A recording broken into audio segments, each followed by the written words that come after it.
I'm Alexandra Levy with the Atomic Heritage Foundation, and I'm here on September 13th, 2018 in Chantilly, Virginia with Norris Jernigan. My first question is for you to please say your name and to spell it. Okay. I'm Norris Jernigan. That's Norris. Jernigan is Jernigan. And you'd be surprised how some people pronounce it. It's comical. Please tell us your place and date of birth. I was born in Eugene, Oregon, lived there until I was 3 years old. And after my mother passed away, my dad moved my brother and I to New Mexico for his parents to take care of us, because he had to work, of course. Lived there until he remarried, and in 1933, and in 1934 he decided, since he inherited a blended family and they were expecting their own child with my stepmother, best to move the family away from family and start a new life together. So he moved us to California in 1934. My dad had done many different things during his lifetime in work. He did a lot of construction work. He always wanted to be a farmer, so he bought a little farm near Sacramento. It was between Galt and Elk Grove. Probably doesn't mean anything to you, but he bought this little ranch, and we existed through the Depression off of that little ranch until I went into the service in 1943. What year were you born? 1925. So you went into the service in 1943. Yes. What made you decide to go into the service at that point? Well, all of us young guys at that time, we wanted to get into it because the whole country was together. Whether you were in the service or civilians, wherever you were, the whole country was together. And of course, all of us young guys, we just wanted to get into the fight, of course, you know. I wanted to join the Navy, and my dad at that time was working for Mare Island Navy Yard, and they were bringing ships in there that had been shot up and for repair. And he said, no. He said, I've pulled too many body parts out of those ships to feel right about signing for you to go in the Navy. But he said, your older brother is already in the Army Air Corps. If you would like to go into that branch, I'll sign for you. Because I was underage, I was not 18 yet. So he signed for me, and I was approved to go into the Army Air Corps cadet program, hopefully to become a pilot. That was my dream. The day before I was 18, and I was wanting to get this done because if I had turned 18, I would have to have registered for the draft. I did not want to be drafted. I wanted to choose my own branch of service. So on June 10th, the day before my 18th birthday, at Mather Field, Sacramento, California, I raised my right hand and was sworn into the Army Air Corps cadet program.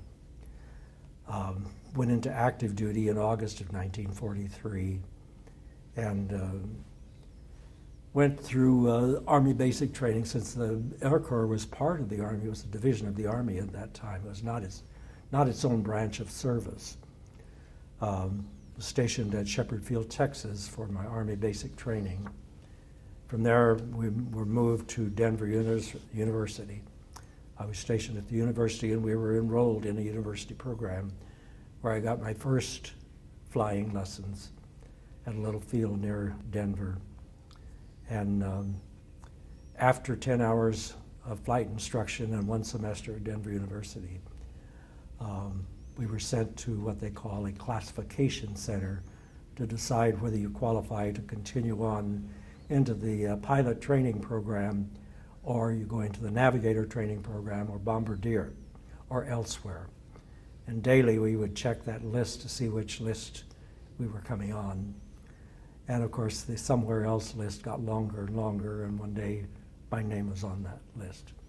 So I knew that was the end of my cadet training program. I would not become a pilot at that point. I was transferred around several places. Spent some time at Amarillo, Texas, waiting for one of the schools to open up there for mechanics training, and I don't know why the Army Air Corps thought I could become a mechanic, but that's the military for you. About as mechanically inclined as a cat. Anyhow, after sitting around there for some time, they said, well, the school is closing here, and they're closing some of the other trade schools, so you'll be sent to a redistribution center, which was Salt Lake City. They sent me out of there, along with several others, on what they call the on-the-job training. You no longer were going to one of the trade schools, but you would actually be assigned to a tactical unit in training and be an on-the-job trainee. Was sent to Fairmont, Nebraska, and became part of the 393rd Bomb Squadron, associated with the 504th Bomb Group at Fairmont, Nebraska. We were there all through the summer in intensive training. At first, when I was sent there, they sent me there as a truck driver. I'd never driven a truck in my life, but that's what the classification was. Anyhow, one of the guys that I knew that worked in the administrative office, which we referred to as the orderly room, called me in one day and he said, Norris, I see you were in the cadet program. What are you doing driving a truck? And I said, well, that's where they sent me. And he said, well, there's an opening in the intelligence office. If you're interested, I could send you over there to let you talk to them, but you'd have to be able to do some typing. And I said, well, I took a semester of typing in high school. I think I could hack that. So I reported to the intelligence office and talked to them, and they decided to take a chance on me. I remained in the intelligence office of the 393rd Bomb Squadron for the rest of my tenure in the service. In September of 1944, when our squadron was nearing its completion of training and the 504th was destined to move overseas in the next few months, all of a sudden orders came through transferring the whole 393rd Bomb Squadron from Fairmont, Nebraska to Wendover, Utah. And nobody knew why, and nobody could tell us why. It's just, you're being transferred, that's all. So off to Wendover we went, and when we arrived there, we had no idea why we were there. We were, oh gosh, service must have been there a week before we really knew anything, and we thought maybe we were being punished for some reason, until one day we were told to assemble near the orderly room. Somebody wanted to talk to us.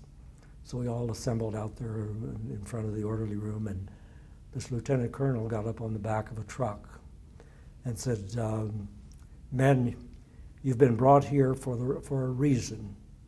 He said, you're going to become part of a unit that'll be trained to handle a new secret weapon that, if successful, should shorten the war by at least 2 years. Well, at first he introduced himself as, I'm Lieutenant Colonel Paul W. Tibbets. We never had seen him before or heard of him before. We had not realized that he had visited Fairmont, Nebraska, and selected our squadron because of the 3 squadrons of the 504th Bomb Group. The 393rd was ahead of the other 2 squadrons, so he wanted a unit that was reasonably trained, so there would be a minimum of training for them to go through to be part of this new group. So at that point we were started immediately into some training. While he was addressing us from the back of this truck, he said, this new project is a highly secret project. You're not to discuss it with anyone. You're not to tell anyone where you're stationed. You're not to answer any questions from anyone. You just don't say anything. Okay, men, you're now on a 2-week leave. Go home, rest up, because we're going to be in intense training 7 days a week for the next few months. So we all left on leave, and I made it fine, but I understand some of the other men, when they arrived home, they had telegrams waiting for them to report back to the base immediately. And of course, they didn't know what it was all about until they got back to the base and found out that they had talked to someone. One of the stories that we were told, and I'm not sure if it's true or not, but it certainly caught our attention, is that one of the young men, while waiting for his flight or bus or whatever transportation he was using to go home, went into the bar to have a drink while he was waiting, and a Catholic priest came in and sat down beside him, started talking to him, and hello, my son. I see you're in the service. Where are you stationed? Oh, I'm out at Wendover, Utah. Just arrived there. We just were transferred there. Oh, and what are you going to be doing there? Well, we don't know, but it's something big. It's a big secret project. His surprise when he responded to his telegram and went back to the base, he was met by this Catholic priest in a business suit. He was not a Catholic priest at all. Well, it made a good story. Maybe it's not true. I have no idea. I don't even know who the guy was, but anyhow, it caught our attention. I thought we better keep our mouths shut. How I survived that, I'll never know. It was always difficult for me to keep secrets. Anyhow.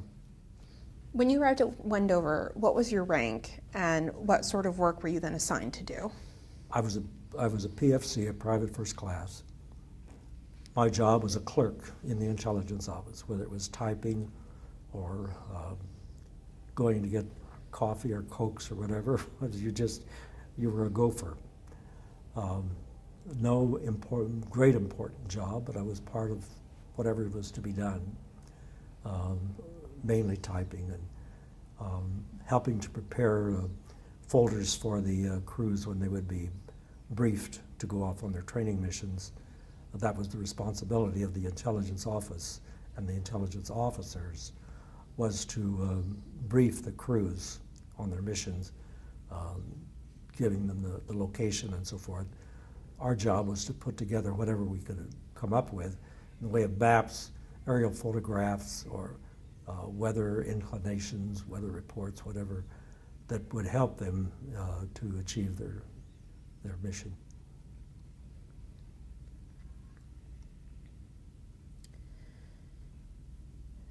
During the course of the war, did you learn anything about the other Manhattan Project sites, or your role as Wendover being just one place where the Manhattan Project work was going on? Wendover was all I knew. I never heard the Manhattan Project name until after the war was over. We knew that we were going to be using apparently a different bomb, because that would be the weapon that an Air Corps unit would use. Didn't know about Los Alamos. I didn't know about any of it, and you didn't ask. You knew better than to ask, because you were violating the security instructions that we had. So when the 393rd was informed in Nebraska that they were going to be transferred to Wendover rather than overseas, how did the air crews feel about that? Were they disappointed not to be sent overseas directly? Well, yes, because they had been in training all summer. Because we were put together in the squadron, 393rd Squadron, in late spring of 1944, and immediately went into training, doing practice bombing missions. And they felt they were ready for overseas duty, and all of a sudden they weren't, they were disappointed. And some of them would have rather, going with the unit to Wendover, would have rather transferred into one of the other squadrons of the group to go with the group overseas, because they were ready for overseas duty. So what was life like at Wendover? I know it was the middle of nowhere. Yes, certainly was, and that was, of course, one of the shockers when we arrived there. Good heavens, where in the world are we? Out here on the edge of the salt flats, there's nothing around us anywhere. And of course we learned later that that was the reason it was selected, because it was so isolated and just ideal for security purposes. the little town of Wendover amounted to nothing. There was just nothing. There was a little hotel there called State Line Hotel, and you could have dinner there in one state and gamble on the other side of the building on the Nevada side. You know. So it was interesting. And as far as the facility there, some of the areas of the base were fairly nice. The area where we were assigned for housing was in old barracks, single-wall barracks, painted a ugly green, and nothing glamorous about it at all. It was not pleasant. Because we had nice barracks in Fairmont, Nebraska, so it evidently was an old base, and I'm not sure what the previous use before the war of it was, but to me it didn't measure up to the standards that you would expect. You know. Were you aware of what kind of training the air crews were doing with kind of the dummy bombs and the modified B-29s? Not really. We knew that that they were doing practice bombing, but we also knew that now and then one air crew or another one would disappear for a week or so, and we had no idea where they were. When they'd come back, "Where you been?" We were Destination X. You didn't ask any further than that because you knew it was none of your business where they'd been, because they did a lot of their practice bombing, I guess in one of the southern counties of California out there on the desert. Also in New Mexico too, I guess. So anyhow, we just didn't ask. So.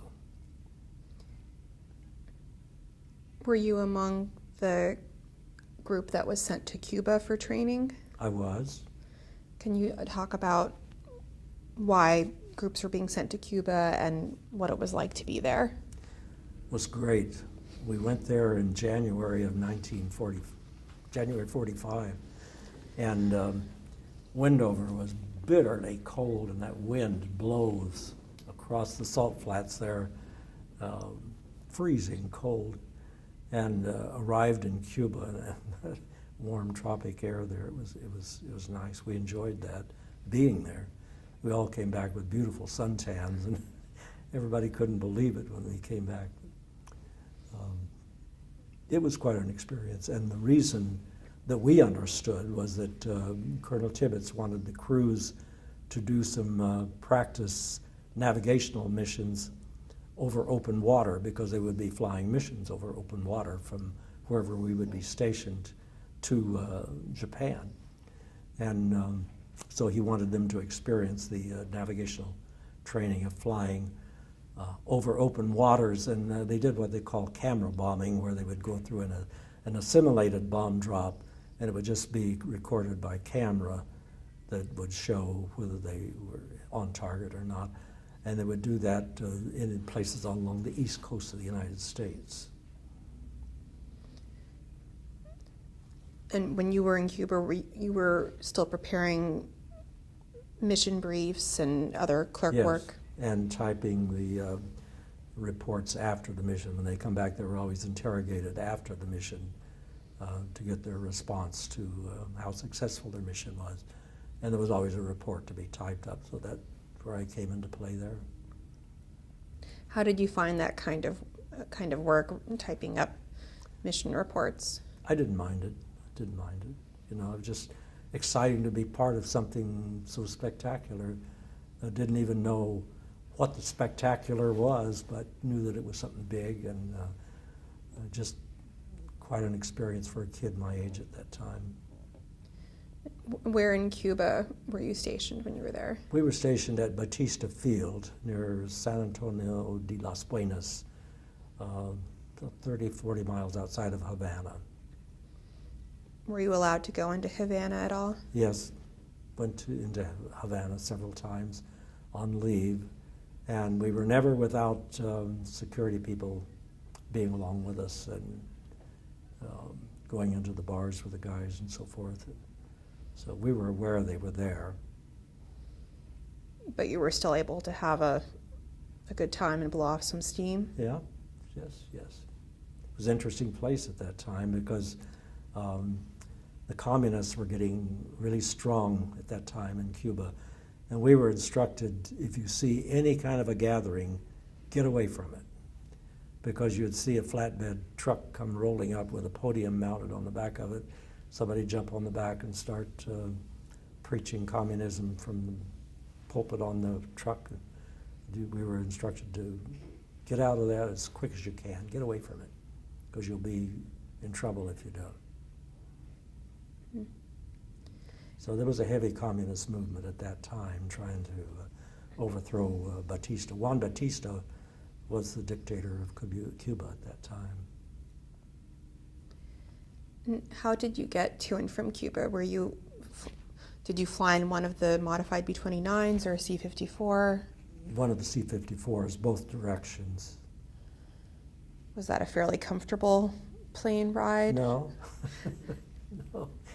There's nothing glamorous about those either. Yeah, canvas seats and seats lined along the walls, not seating like you see in airplanes now, but it was okay. It was just exciting to be part of it.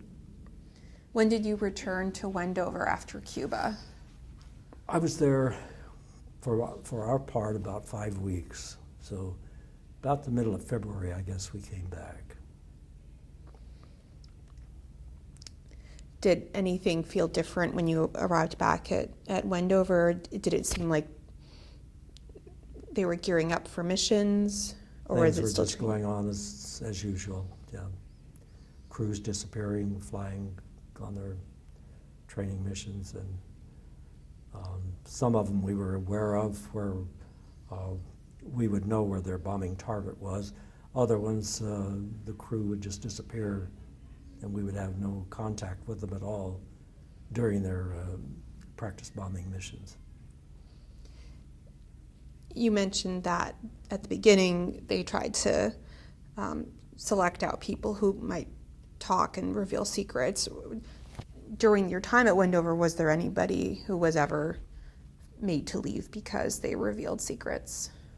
Yes, but I don't recall that it was any of the 393rd, because there were other squadrons were starting to form as well, and I just cannot remember anyone from 393rd being sent out, although it was hard to tell because they were changing personnel. You know, some people wanted out; they wanted to get into the action somewhere, and we had 21 crews when we arrived at Wendover. I think it was 21. Anyhow, the structure only called for 15 crews with the new format with the 509th. And so some crews were being separated out, some by volunteer, and some were moved to the new troop carrier squadron, which were flying the C-54s. Did you get into Nevada much for recreation, or did you mostly stay around Wendover? Got into Salt Lake City a couple of times, I guess. It was 120 miles into Salt Lake City. You just don't walk in, you know. But I had no reason to go in there because I didn't know anybody in Salt Lake City, and I don't know, I just didn't make it a habit to go every weekend like some of the people did that really liked the Salt Lake City scene. It was interesting, but it was okay. At the base, we had the enlisted men's club, and we had the movies, and we just had recreation there too. So, did your family know where you were, or were you not allowed to tell them? I could tell them where I was when I was stationed in the States, but I was never able to tell them where I was going to go outside the States.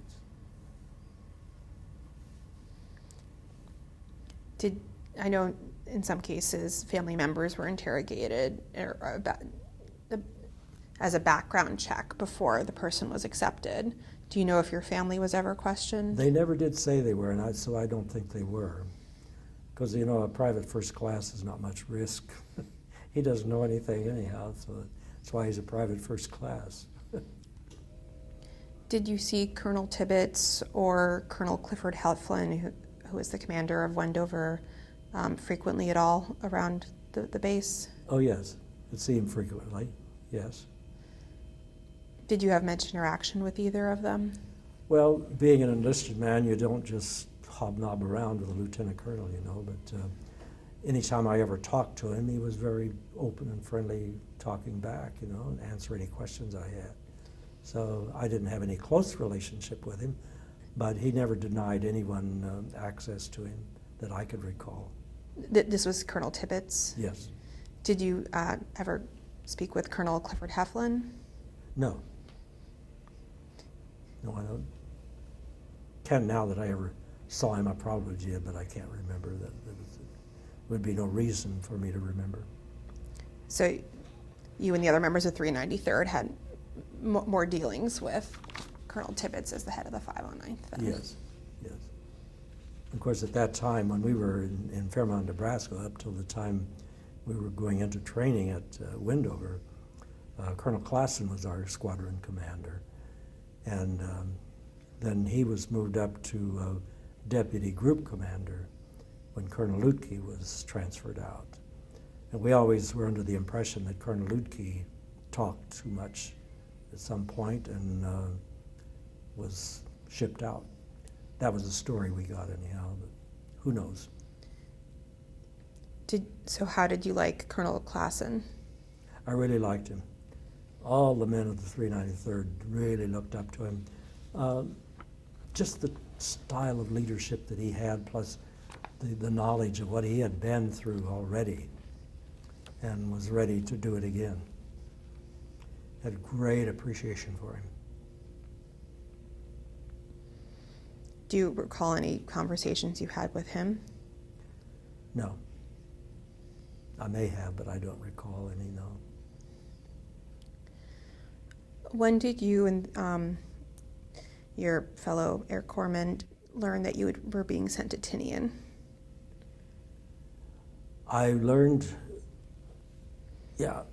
I guess I didn't know until we were on the way over. I went over on a ship. I did not fly over. They called us the advance echelon. We went ahead of the flight crews and the other personnel. They divided the group into about half, and half of us went by ship. The other half we were able to fly over. They flew either aboard of one of the B-29s, or one of the C-54s. But no, we went over on a Victory ship, shipped out of Seattle, and got in a horrible storm between Seattle and Hawaii. So everybody was sick, especially me. And when was this, and when did you find out you were being sent overseas? Well, we knew we were getting ready to go overseas, and we didn't know exactly where until we were on our way. What month was this that you were sent? We left out of Wendover in April. I can't remember exactly the departure date, but it was in April, and then went to Seattle, called the embarkation point, and we were there for a week or two, and then boarded the USS Cape Victory to head out. And I've forgotten how long it took us. It took us a week to get to Hawaii because we were battling that storm out there. And then we were in Hawaii for 2 or 3 days, then shipped out of there, and the next stop was Enola, and from there to Tinian. I'd never heard of Tinian before we got there, so I knew about Guam. I knew that it was in the Marianas, but I didn't even bother to know the names of the other islands in the Marianas.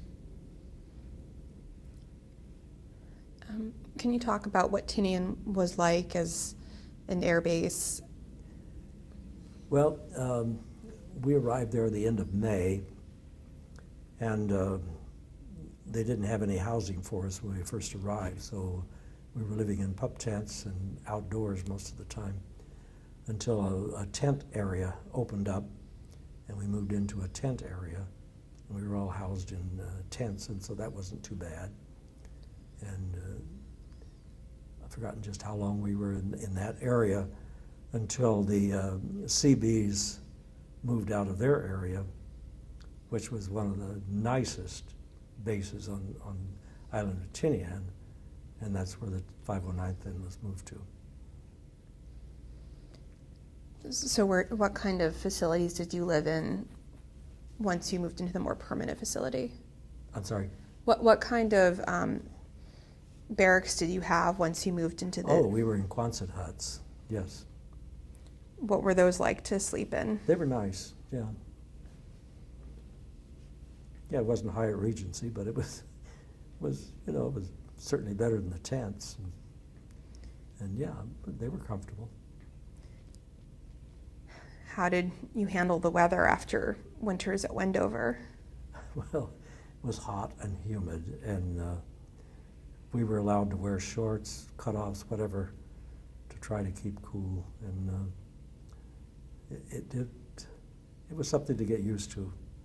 Rained every day, especially in the afternoon. It would all of a sudden cloud up and rain like mad, and the clouds would clear and the sun would come out, and the steam would start rising from the ground. And the farmers on the island there had used human feces for their fertilizer, so you could just imagine the odors that came up for that steam. It wasn't pleasant. Did you ever see any of the Tinian natives or Japanese prisoners of war on the island? They had what they called Camp Churro, but it wasn't Japanese. It was natives of the island that were put in, I guess you'd have to call it a concentration camp almost, but they were fenced off, so we had no access to them at all. We could drive by and see them behind fencing, but there was no interaction between us. So as the advanced echelon, what did you, kind of work were you all doing? Same thing we were doing in Wendover, because when the air crews started arriving, they started flying practice bomb missions to some of the small islands around Tinian, and as far away as Marcus Island. I think there were several missions there, but they were just using conventional bombs, and we were getting kind of antsy, wondering, well, what's our big weapon that we're supposed to handle? And then they started introducing missions for them to fly to Japan proper, using this huge bomb that they call the pumpkin bomb, which was the same housing that they used for the Nagasaki bomb mission. And so things started getting a little more exciting then, and then we thought for a while, well, you suppose this is what they're talking about? And then things started happening differently. People started showing up that we didn't know. People in khaki clothing but no military designation, so we knew they were civilians and what they were doing, and high-ranking people all of a sudden milling around our area and being in on meetings and so forth. And so we knew things were beginning to happen. So things started looking up for us. Then we thought, well, maybe we do have one. We always referred to it as the gadget or the gimmick prior to the first drop. We never referred to it as an atomic bomb until after the Hiroshima mission. So when did you first learn of the atomic bomb or gadget or gimmick? Did you know when the parts started arriving from the Continental US? Not really, no. That was not our squadron. The First Ordnance took care of assembling the bomb and so forth. So we had no contact with First Ordnance. They operated, even though they were a squadron of our group, we had no interaction between that squadron. In fact, every squadron had their job to do, and you didn't ask what they were doing, and they didn't ask what you were doing. They just were following instructions. Do your job, do it well, and this thing will all come together. So when did you find out about the atomic bomb missions? Actually, the first I heard about it being called an atomic bomb was after it was dropped on August 6th. And they said they had dropped the first atomic bomb, and I thought, well, what in the world is an atomic bomb? Soon to find out, but had no prior knowledge to it. Some of the people that were more knowledgeable as far as physics and so forth had figured out that it probably was going to be an atomic bomb. I had no clue that that's what it was going to be. I just knew it was some new secret weapon that had never been used before, and if it was successful, should shorten the war by at least 2 years. And of course, that was our goal, that was our dream, and that was our hope, and that was what we were all working toward. So how did you find out about the mission? Word of mouth or the radio? I guess within the intelligence office, we started talking what it actually was then. And of course, I was not part of the officers. I was an enlisted man, a clerk, private first class. I didn't make corporal until I came back from overseas. There just was no promotions for the lower ranking people. So anyhow, just from hearing and being part of listening to what was going on, learned that it was an atomic bomb. I had no prior knowledge to what it actually was, other than that it was something very special. So did you see the Hiroshima mission planes take off or return, or were you kept in your own intelligence area? We were in the intelligence office after the briefings were all done, and the crews had gone on down to the flight line, waiting for time to go down to the flight line to see them off. And my buddy and I that did the same job, Eddie Schlesinger and myself, had the same job in the same rank. We were getting so heavy-eyed, the sergeant said, "You guys just look terrible. Why don't you go on back to the Quonset and lay down, and when it comes time to go to the flight line, I'll come and get you." Well, he didn't, so we slept through it. I was not there to see the takeoff. Of course, we got pictures immediately because the photo department worked under the intelligence office as well.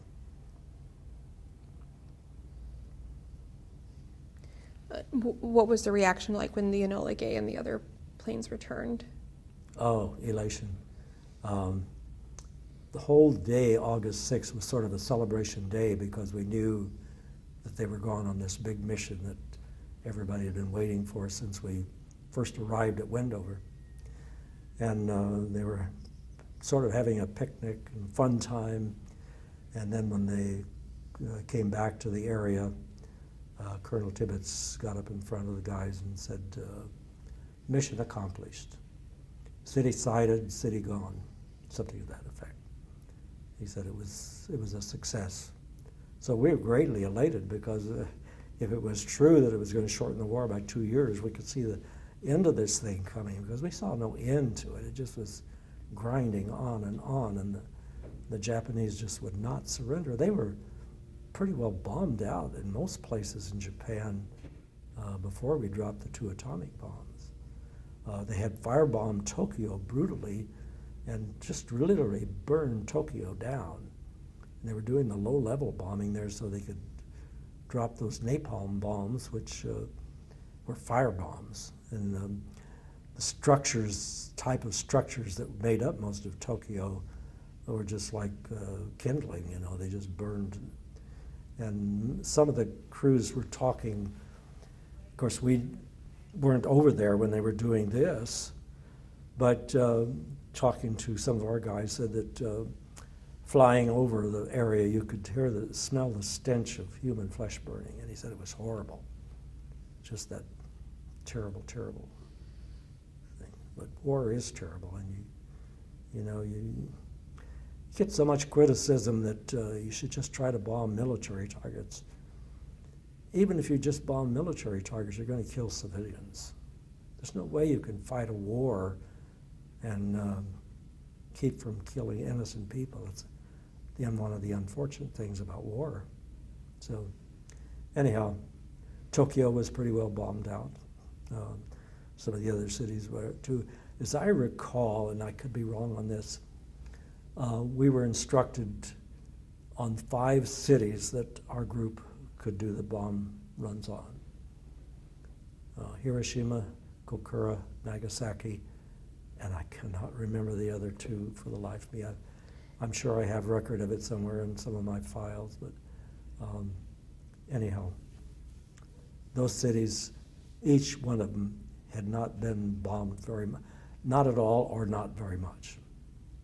So what were the few days in between the 2 atomic bombing missions like? Oh, we were just excited and ready for the next one and knew it was coming and couldn't say anything, couldn't write home and say that we had dropped that first one and getting ready to drop the second one because all of our letters were censored. When folks would get a letter at home, it would be so cut up with words cut out that sometimes they couldn't make sense of what kids were saying to their parents. But we knew there was a second one coming. And we knew that there would be another one shortly because we knew that one of our crews had flown back to the States to pick up the 3rd bomb.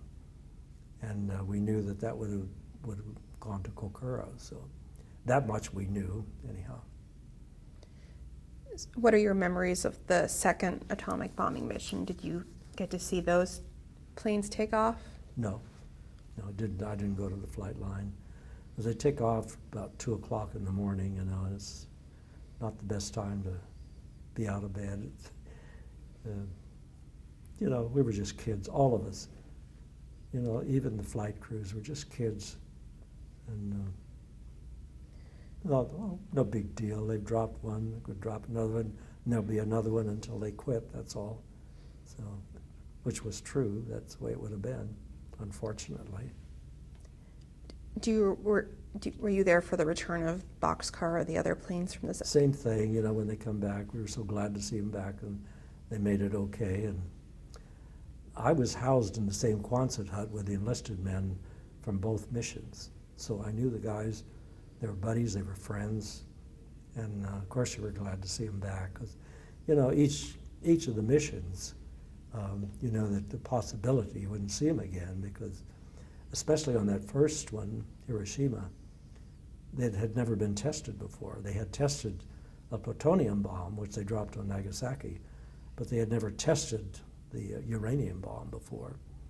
And there was always that possibility that the plane couldn't get out of the area in time. So we knew, of course, we didn't know all of that much about it at the time, but we knew that it was could be a one-way trip.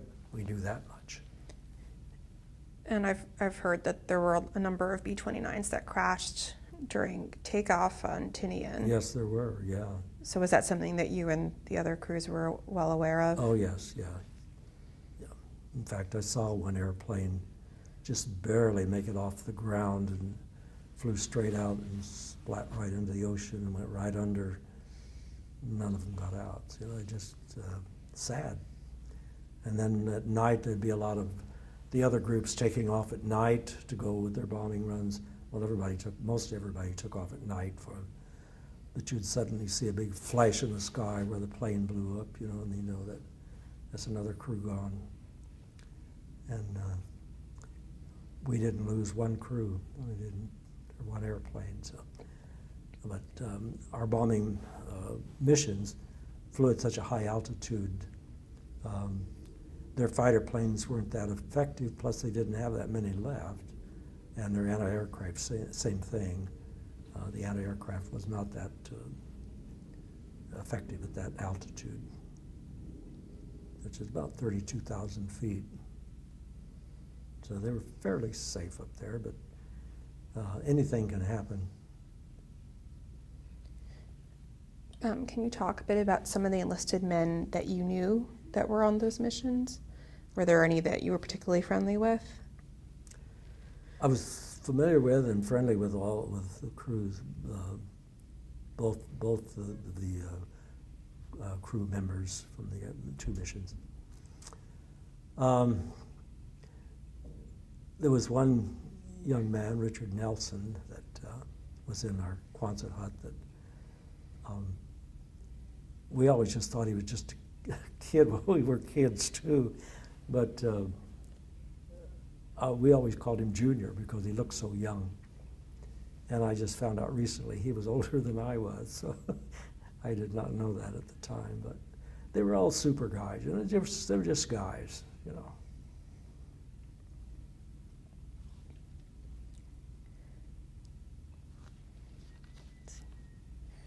When did you find out that the Japanese had surrendered?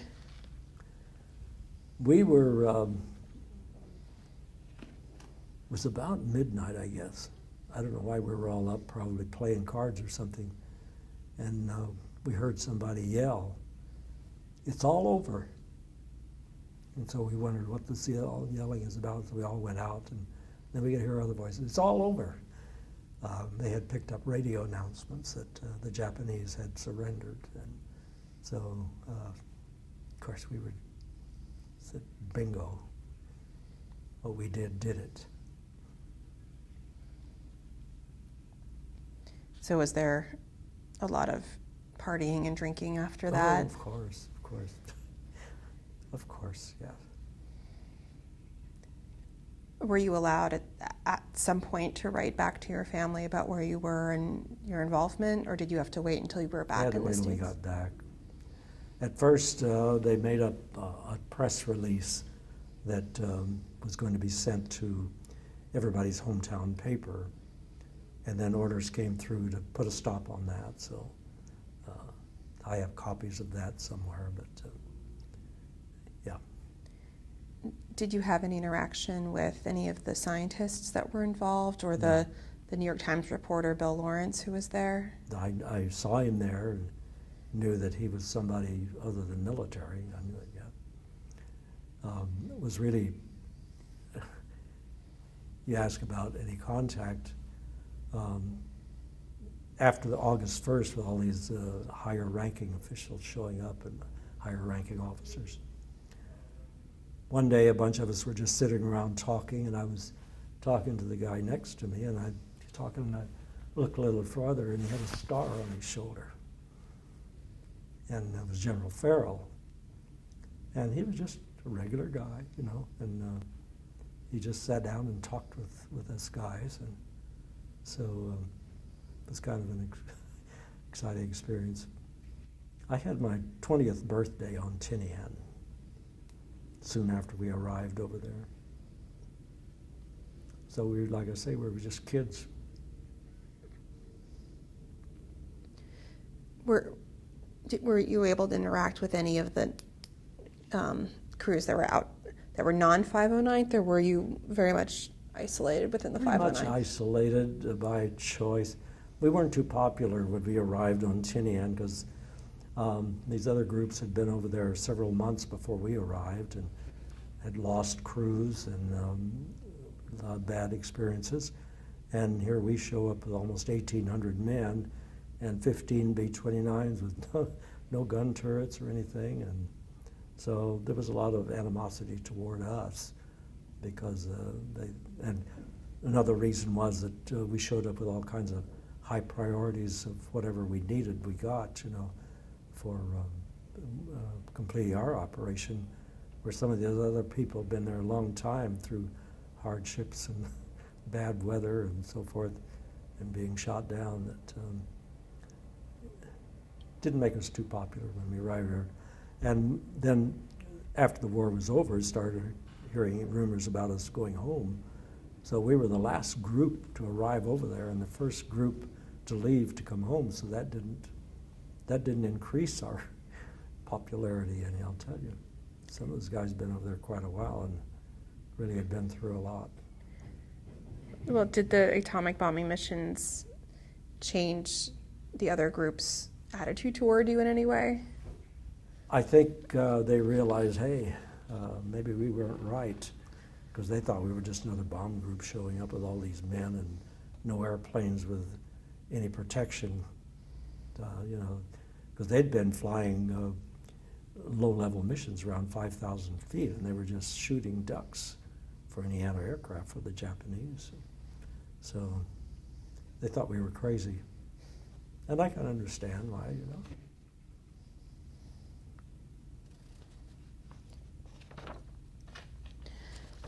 So, how do you feel about the decision to drop the atomic bombs?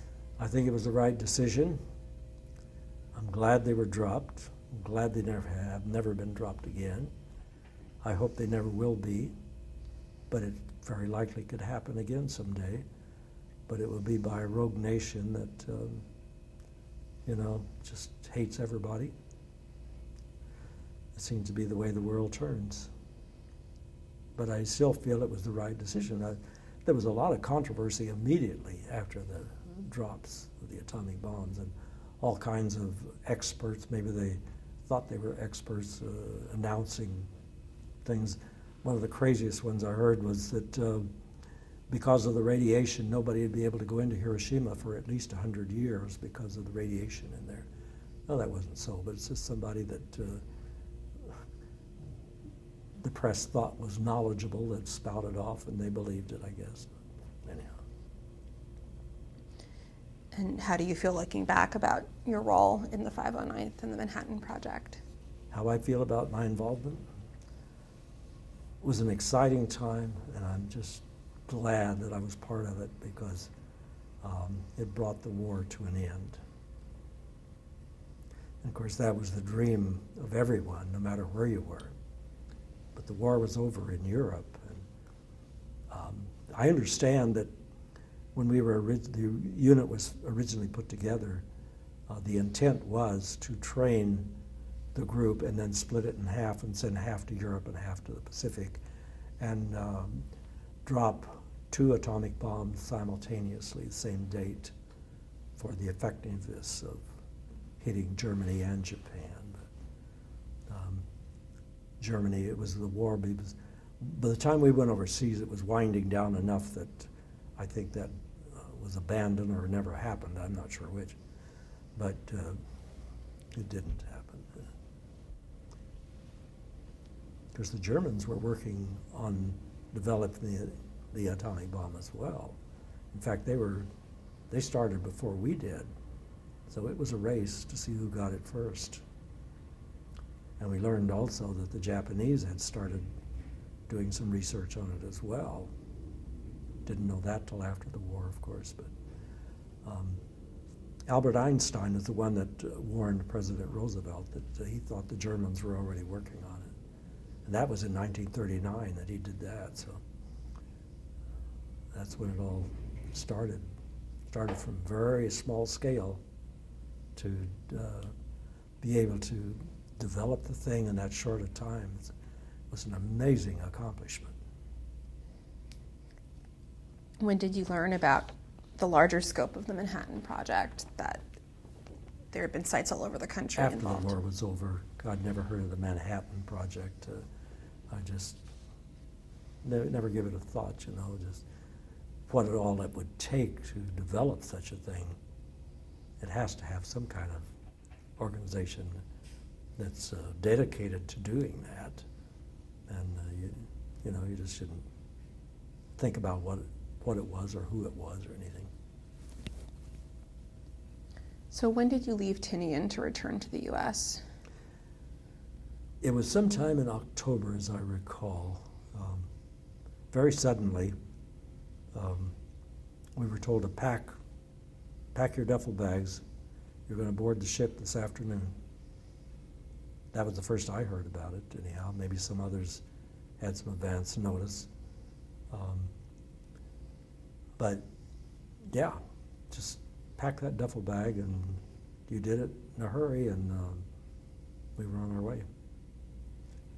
Boarded the USS Duel, which was a troop carrier ship, and left Tinian and went over to Saipan to pick up some additional troops to take them home.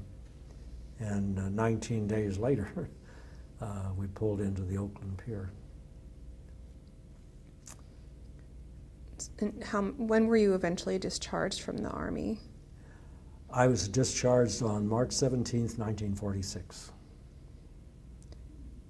So where were you in between when you landed at Oakland and you were discharged? We got off the ship, the Oakland Pier, and there was a troop train waiting for us and transported us directly to Roswell.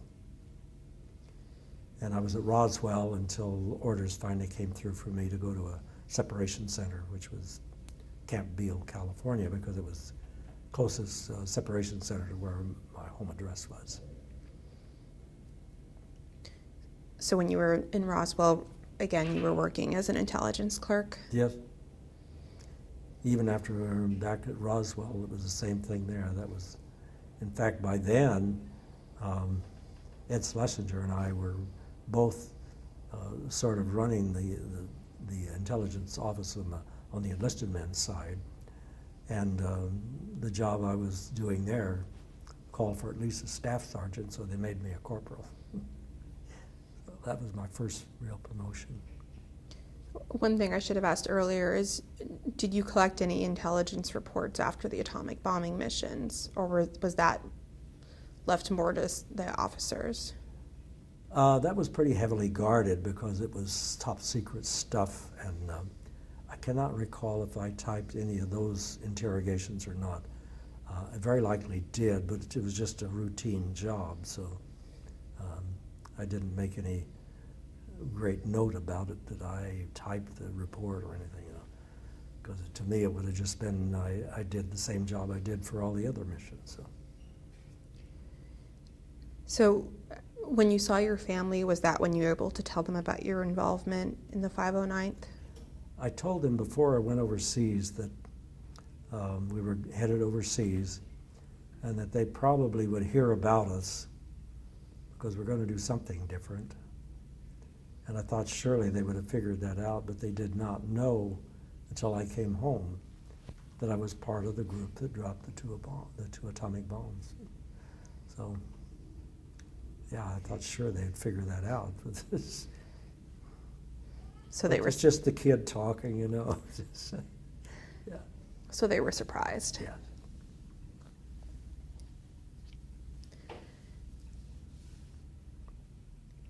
I seem to remember in the article I read about you online that you met your wife shortly after returning. Yes, I was discharged on March 17th. On March 29th, I met this young lady. We were married on December 29th, the same year. Yep.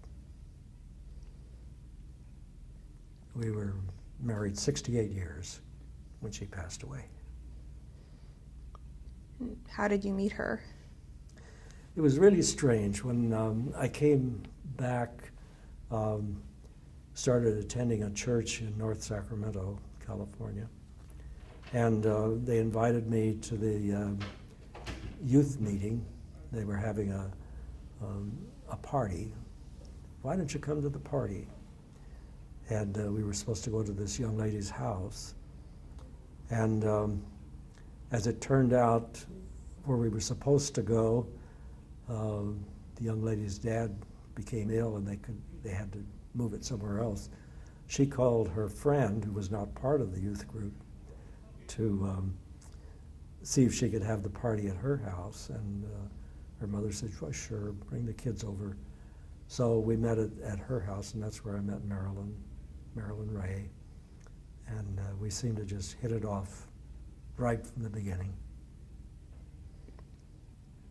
That's lovely. It was a strange beginning, but just by chance, So, because I was not part of the group prior to that, but anyhow, it was through a church youth group. So what kind of work did you do in your later career? Well, I wanted to get back to school as soon as I could, and so I enrolled in college. And I had not completed high school because I enlisted at the end of my junior year of high school because I wanted to get away from having to register for the draft. And so I knew I had to finish high school. But I went ahead and enrolled in college because I did have one semester at Denver University, so they let me enroll, and took the GED tests and got my high school diploma that way. And I took courses in pre-dentistry. I determined I was going to become a dentist. And as time progressed on and looked like Marilyn and I were getting serious about each other, I thought, you know, I've got 4 years of college, 3 years of dental school. I'm going to be almost 30 years old before I can get out and be earning a living. So I thought I better change my major. I changed it to accounting, became an accountant, and that's what I did all my adult life. Yeah. I never became a CPA. I was offered a job with a construction firm managing their accounting procedure and managing their office. And so I took that and didn't feel the urgency to go ahead and go through the tests, become a CPA. So I was with that construction company many years and then moved to the area where I am now and eventually went to work for a construction firm there. Was within 20 years, and they liked what I was doing apparently because they elected me to the board, and I served as their secretary and treasurer of the board almost the whole time I was there. It was a fairly large corporation. Our contracts were all large government contracts, sewer treatment, water plants, so that type of thing. Heavy concrete construction we were referred to. And we were a subsidiary by another very large firm, which proved to be very, very beneficial. So did you find that your military service had any impact on your later career or life outside? Oh, yes. I think military experience would be good for everybody. You know, in Israel, any child that turns 18 years old automatically goes in the military for training. And I think it's good. It teaches you responsibility, it teaches you discipline, it teaches you respect, the whole thing, you know. And I think it's excellent training, and I think it would be good for anybody and everybody to experience that. Because I certainly have no regrets and would do it again if time rolled back and had the same responsibilities, advances, and so forth. Advantages, I should say, yeah. So, did you stay in touch with other members of the 509th Composite Group after the war? Yes, my two best buddies, one lived near Buffalo, New York, and the other one lived in right near Elmira, New York, in a little town called Waverly, New York. And also with Eddie Schlesinger, we connected up again in later years and kept in touch and enjoyed each other. Others, not the same contact as I had with those three guys. So. And did you go to many 509th reunions or gatherings? I went to the first one in 1975 and never missed one after that, right up to the last one, which was a year ago this month. What did you enjoy most about these reunions? Oh, just seeing everybody. Renewing friendships that we had when we were together, especially anyone from the 393rd Bomb Squadron, because we had been together the longest of any of the squadrons, having started out in Fairmont, Nebraska, and then going on to being part of the 509th. What were some of the most serious challenges that you and your fellow service members faced, and how did you overcome them? Learning patience. You know, it was in September, October that we knew that we were going to be part of this. This is 1944, and going through all the training for the rest of 1944. And December 17th, I think it was, 1944, the 509th was officially activated. Becoming part of that, going through more training up to the time we went overseas. And it was almost a year from the day we had been told that we were going to be part of this big mission before it actually happened, and just, I guess we were getting restless and thinking, is it really going to happen? So patience, I would say, would be the thing. And then patience afterwards, waiting, because what do you do after the war is over? You know, you don't keep going and bombing someplace. So. How did the top secret nature of the project in the 509th affect day-to-day operations? I think it had a very heavy impact on us because we knew that it was secret enough that we better do our individual job well if we're going to remain part of this. Because it was, you know, if you can't perform what the task you're given to do, no matter how menial or how great it is, you have no business being there. So you strive to do the best you can and stick with it. And so, yeah, if it's that secret, then it's something big. So you want to be part of the finish. Did the emphasis on maintaining secrecy make your job harder in any way?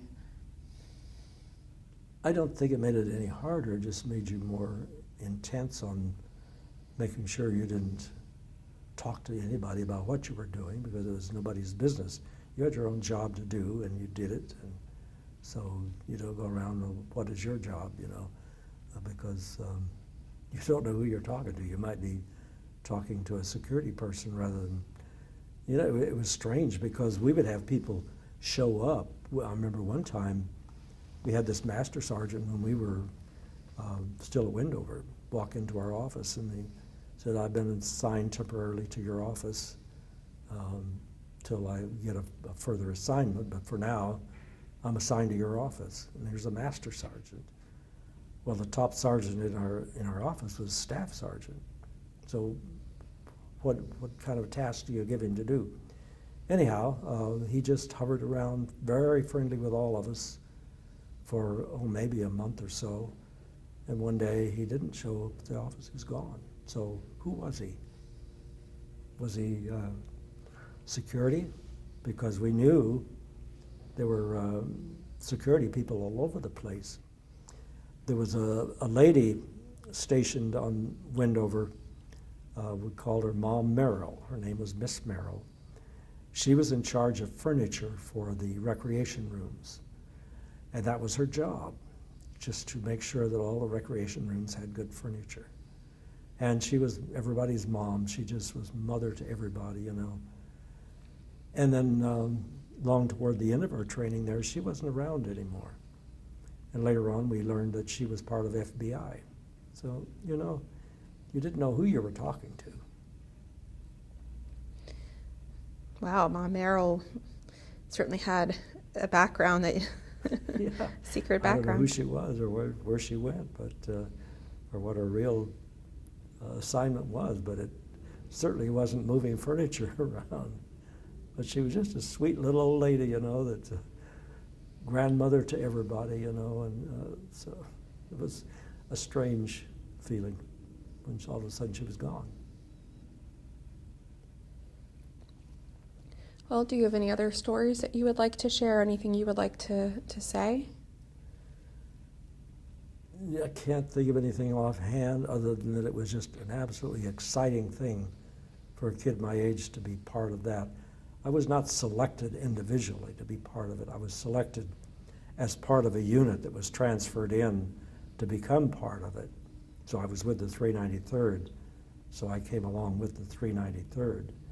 And just to stop and think that I would not have been part of that probably if I had been sought out and brought there for a specific job, because it didn't happen that way. But anyhow, just to be part of that was the most exciting thing for a kid my age, or anybody's age, you know, but especially a kid 18, 19 years old, and then had my 20th birthday when we were overseas. Looking back, it just was phenomenal to be part of something like that. And how do you feel about the 509th and the Manhattan Project in general's legacy for today and how it should be taught and remembered? It should be taught and remembered that we were engaged in a horrible war and looking for some way to bring the thing to an end, that was used as the method of bringing it to an end. Many people have said, oh, there must have been other better ways that you could have done it. Well, what were they? They were doing everything they could, conventional-wise, conventional bombing, troops. They were massing troops on Okinawa and the Philippines for an invasion of Japan, which was due to happen right around November 1st. And I've had so many people through the years say, oh, we really appreciate you and what you guys did, because my dad was on Okinawa getting ready for that invasion, or my grandfather was on the Philippines waiting to be part of that invasion. If that invasion had happened, they had Japanese troops stationed where they knew we would be launching the attack. Plus, they had instructed all the Japanese civilians, never surrender, fight to the death. It's glorious, you're doing it for your emperor. Fight to the death, whether you have to use sticks, stones, pitchforks, or whatever, use whatever weapon you can find, but fight to the death. Well, our troops would not only have been fighting the Japanese troops, they'd have been fighting the civilians as well. So it would have been a mass slaughter for both sides. So yes, people should be taught that avoided the bloodiest battles in the world's history. It's my opinion. How do you feel today when you see the Enola Gay or read about the Manhattan Project? I just marvel at it. Because I saw it when it was all taken apart in the museum. It's owned by the Smithsonian, but they have a warehouse out in Silver Springs, Maryland, and the thing was stored there and it was all taken apart. The wings were off. The fuselage was in 3 pieces, and it just looked so sad knowing what it had done and everything, and to see it in that situation.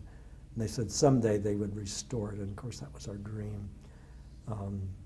We had hoped, of course, it could have been restored by the 50th anniversary. It did not. They brought the front fuselage piece into the Smithsonian Air and Space Museum there in D.C., and somebody threw red paint on it. Why? You guys weren't there, It's easy to criticize somebody until, like the Indians say, until you've walked in your brother's shoes, don't criticize him. When did you see the Enola Gay taken apart? That was in 1980. We had our reunion here in 1980.